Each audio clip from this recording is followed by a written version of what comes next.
Thank you so much. This is your voice in the wilderness, live on ZimGospel Masters TV, and it is a program that we give people with disabilities an opportunity to speak out for themselves, as well as to talk about issues that affect them in their daily lives. My name is Marlvin, Ngiza, Ambassador Marlvin. Today, we are going to talk about economic empowerment and self-reliance for people with disabilities, which we want to find out what does it mean if we say economic empowerment, and what also does it mean when we say self-reliance. So to help us with the discussion, we are joined by Michael Masunda, who is the President for Disability Youth Advocates Network in Zimbabwe. Welcome live on ZimGospel Master Say. Thank you very much, ZimGospel, for giving us opportunity to just share with the country and the world about what exactly do we mean with empowerment. Absolutely. We are also joined by McDonald Mnganasa, who is also the Vice Secretary for Disability Youth Advocates Network in Zimbabwe. Welcome, live, sir. It's good for you to have me. That's awesome. Starting with you, the founder and the president, Mr. Masunda, briefly give us the background of the organization. What is Disability Youth Advocates Network in Zimbabwe? Thank you very much. Thank you very much, ZimGospel, again. To tell you the truth about Disability Youth Advocates Network in Zimbabwe, it's an organization which was formed against the background that people or young people who are differently abled are not fully included in social and economic development for their self-sustainability and the governance issues. So I'm very happy to have such kind of a question or such kind of a topic in the studio, because it exactly suits what exactly we are doing. Okay. Yes. So to start our conversation, what do we mean by economic empowerment? Economic empowerment is that kind of a situation whereby the society is including people who are vulnerable or the marginalized group of people into social and economic development for their self-sustainability. We can talk of job creation for them. We can talk of including them in decision making. We can also talking of sending them to schools so that they will be able to self-sustain themselves in the future. Okay. Coming to you, Vice Secretary, from what you have been doing for the past years, can we say that people with disabilities are economically empowered? Thank you so much. Perhaps let me historicize this aspect of empowerment in the disability landscape. So what I have noticed is that in as much we've been clamoring for the full employment of persons with disabilities in Zimbabwe, we have achieved the result, or even the plan, the aim, to a lesser extent. There are still many challenges that we are facing from a policy perspective, or even among people with disabilities themselves. You know, there's no full implementation of laws that are aimed to empower people with disabilities. That is the biggest hurdle as of now. Okay. Yes. What do you suggest when it comes to the implementation of the law? Which area do you think is exactly lacking, and how do you think it's going, or it has to be corrected and rectified? Well, I'm sure that our government is a signatory to an international instrument called the United Nations Convention on the Rights of People with Disabilities. That instrument is a provision which is Article 33, which talks about monitoring and evaluation and implementation as well. So coming back to your question, my thinking is that the government must fully implement that provision, or that international instrument, so to say, by including persons with disabilities, for them to determine their destiny in an autonomous way, so to say. Okay. Yes. Right, now I want to come to you, Mr. Masunda. From the Vice Secretary, he was saying that there are some areas that need to be improved. And someone might say, why is economic empowerment important? Why should people with disabilities be economically empowered? The truth is, like, as people who are differently able or with the disabilities, we are not living in a vacuum, right? That's one.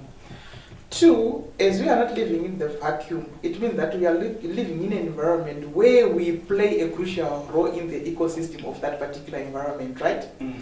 So, if you are not being empowered, it means that we are not contributing to something which you are supposed to contribute. Mm-hmm. For an environment to be houseable, for everyone to be included, for every aspect of the economic activity and every aspect of the social well-being of people living in a certain community, it is very, very important for anyone to be empowered so that we play our role. We have a crucial role to play in the country. We have a crucial role to play in the whole region. But if we are not being empowered, it means that we are not playing our role, and there is a gap in the economic development of any nation or community. Now, how do people with disabilities get empowered? How is the empowerment criteria should be like? How should it be like exactly? Well, I think the first port of call is mindset change among persons with the disabilities themselves. They needed to get rid of this aspect of charity and welfareism and dependent syndrome. So in as much they still have that dependent syndrome mentality, it remains a mirage to talk about a full acquisition of economic empowerment among persons with the disabilities. So then from after that aspect of removing the charity notion, then we then call upon the stakeholders to support this cause of empowerment. For instance, I keep coming back to the government because this is the main stakeholder in this revolution, so to say. Okay. Yes. So my thinking is that let the government involve persons with the disabilities in their programs. We know of youth empowerment programs, women empowerment programs. There are various initiatives that have been, that are being undertaken by the government. Let persons with disabilities come in, maybe through the quota system. If I am not mistaken, there's a clause that speaks about that, which talks about the quota system and so forth. Because what we want at the end of the day is that persons with disabilities, youth in particular, must be at the center stage of economic development. They must be the drivers rather than being, passive participants in this trajectory of economic development. We have, for instance, the national vision 2030, and my question is, where is our stake as youth with the disabilities towards the attainment of that vision? I therefore, challenge our membership out there to say, gone are the days of begging in the street. Gone are the days of looking for help from the so-called able-bodied people. Okay. This is not the time to grab the bull by its horns by us being the drivers, towards economic development, so to say. All right. Maybe I may want to ask you, maybe I don't know who is going to answer this particular question, whereby how can we deal with a situation whereby youth, as you said, they have to participate, they have to embrace economic empowerment. but they do not know that they have a part to play. It starts with them. How are you addressing such a situation as an organization, and how do you think it can be addressed in a better way to let youth know that they also have got a part to play?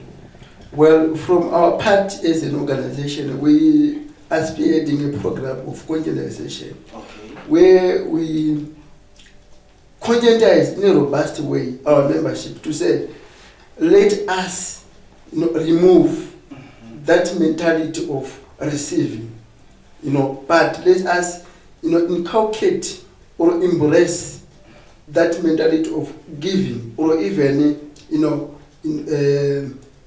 participating in economic development. We are saying we need a stake in the mining sector, we need a stake in the agricultural sector, we need a stake in various economic activities.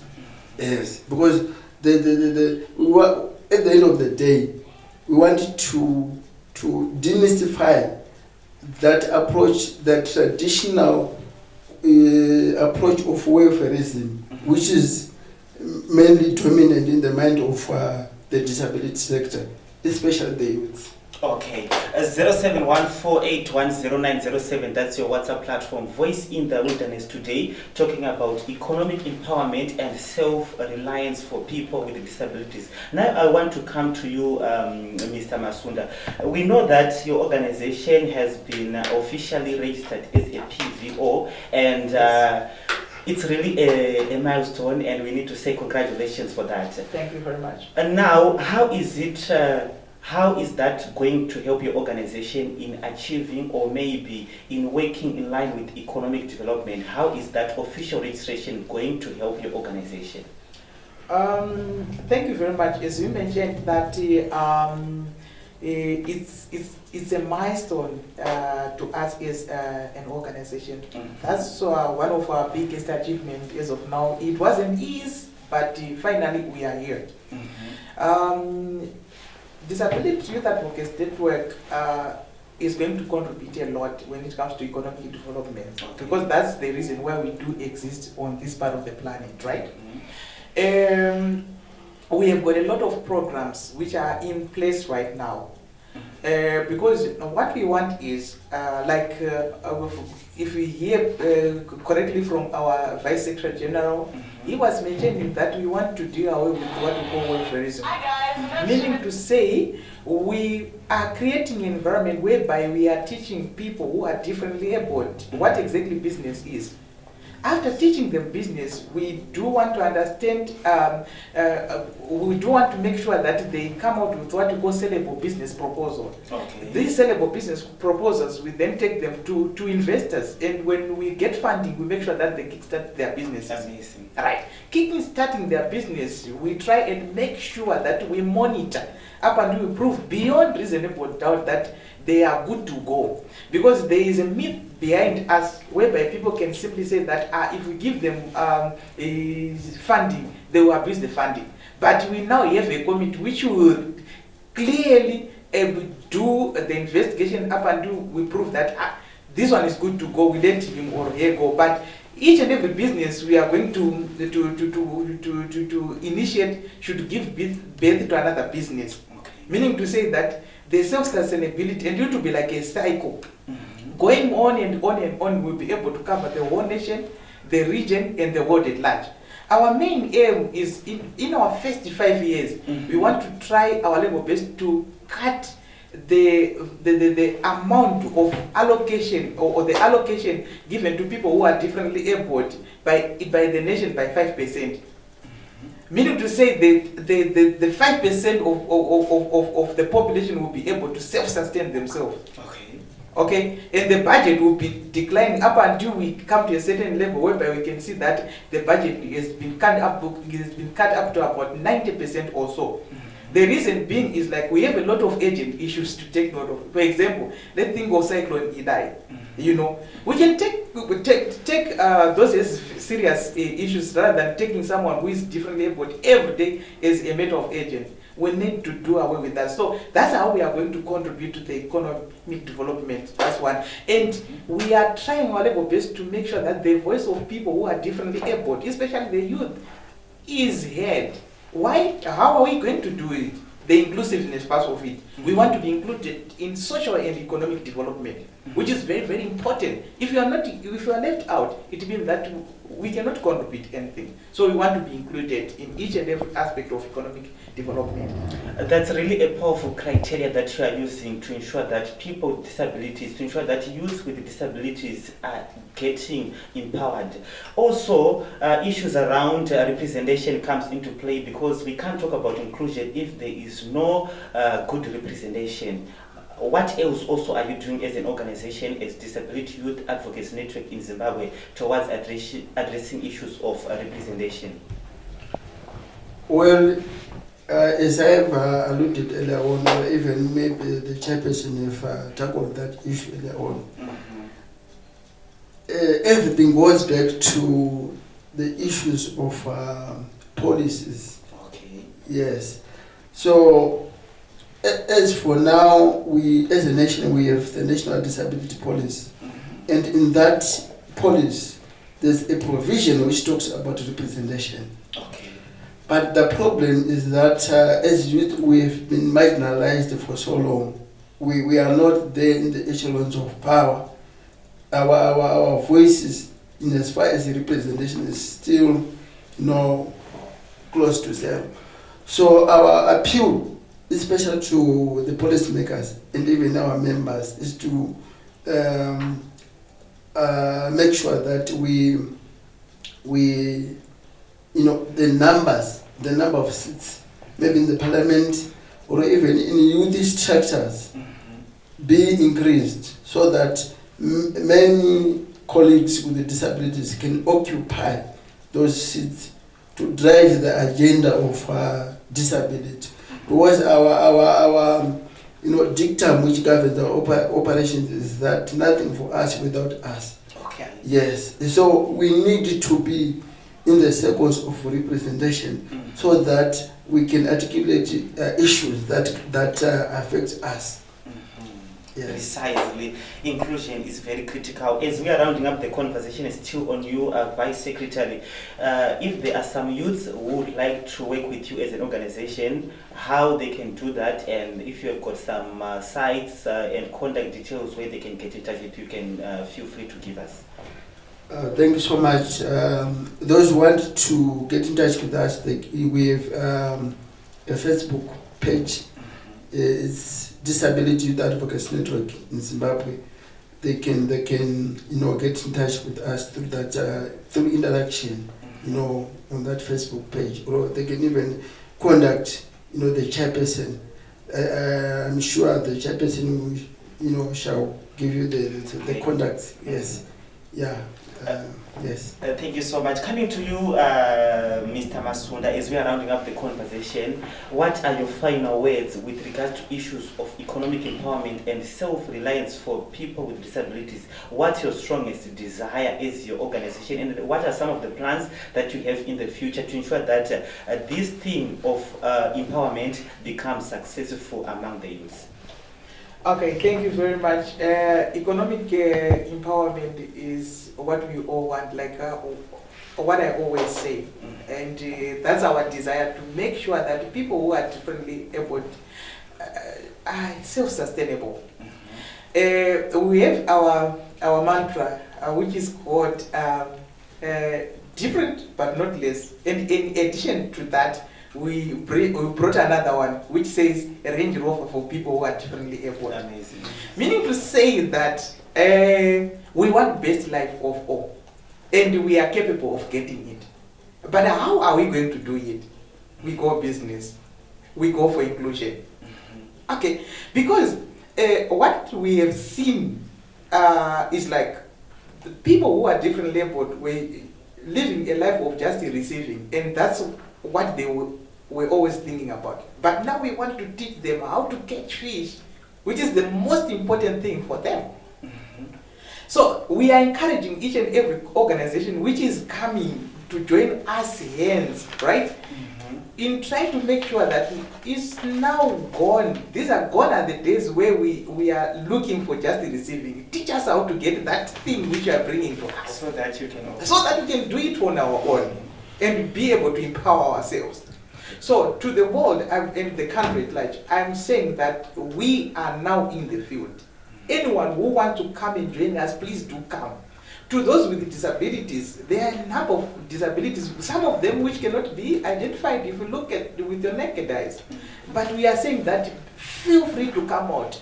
We are with you and we will never ever let you down when it comes to empowerment and economic development. That's all what we want. We want you to send your children to the best school in the world. We want you to drive the latest car in the world.